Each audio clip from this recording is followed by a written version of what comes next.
Oh, hi there, and welcome to another episode of One of Swords TV. My name is Dan Amrick. I'm One of Swords, and what I try to do here is answer your questions. You have to send them in to YouTube at oneofswords.com, and then I do my best to try to answer them more or less in the order in which they are received. This week's question comes from Nick Mudry, who is AngryFacing on Twitter, and he writes, I have a question regarding breaking into the industry. I have a strong passion for working with game communities, and I'm doing my best to move forward and be a community manager for game developers. How would someone like myself go about strengthening my skills to become a better community manager? Good question, because I think it's something that a lot of people would like to know. I've been doing it for about 4 years, so I don't have all the answers, but I have some answers.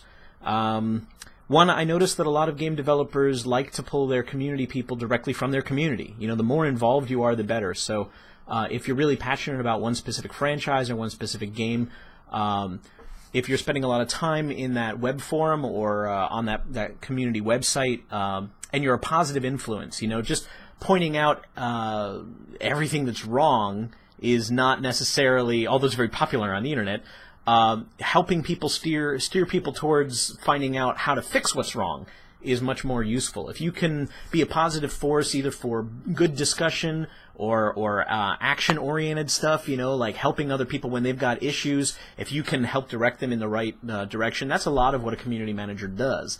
You know, it's a two-way communication thing. You're going to need to not only bring information from the developer to the community, but back from the community to the developer. So your writing skills should be really good. Your communication skills in general, being able to, you know, you're going to do this face-to-face in meetings if you're a community manager, going to give that kind of feedback. So I think that's probably the best thing. You know, I have an editorial background, so that's where my communication skills came from. I don't recommend going and working as a journalist for 15 years just so that you can become a community manager. I think that's a little roundabout way. But, you know, that certainly worked for me. But it was based on, I really think that the reason that I was drawn to this is, like you, Nick, I do like talking with communities. I do feel that that's, you know, it's something that I like to spend a lot of time on. I feel like I'm really investing in something. But keep in mind that you're going to deal with a lot of negativity, so you should have a thicker skin than the average person. This is something I'm still working on, honestly. And you should be ready for doing some light customer support. You know, like a lot of what I do is directing people towards answers that they need.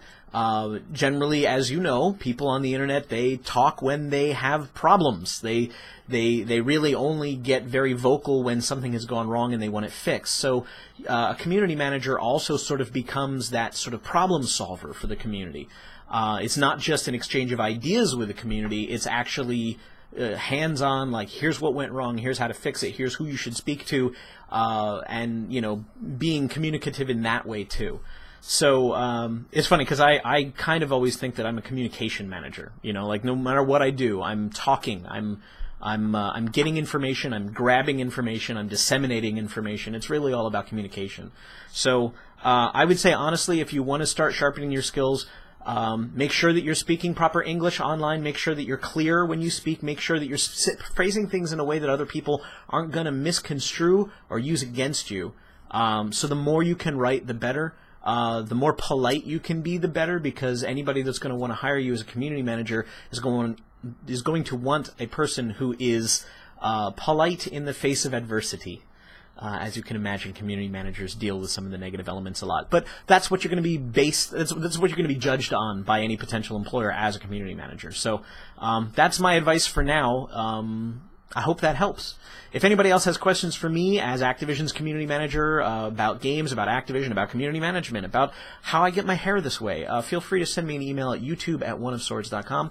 Do my best to answer it on a future show. Thanks for watching. In the meantime, go to oneofswords.com. I have some great giveaways. I have a podcast. I have all kinds of things that you might like over there. But thanks for watching today, and I'll see you next time.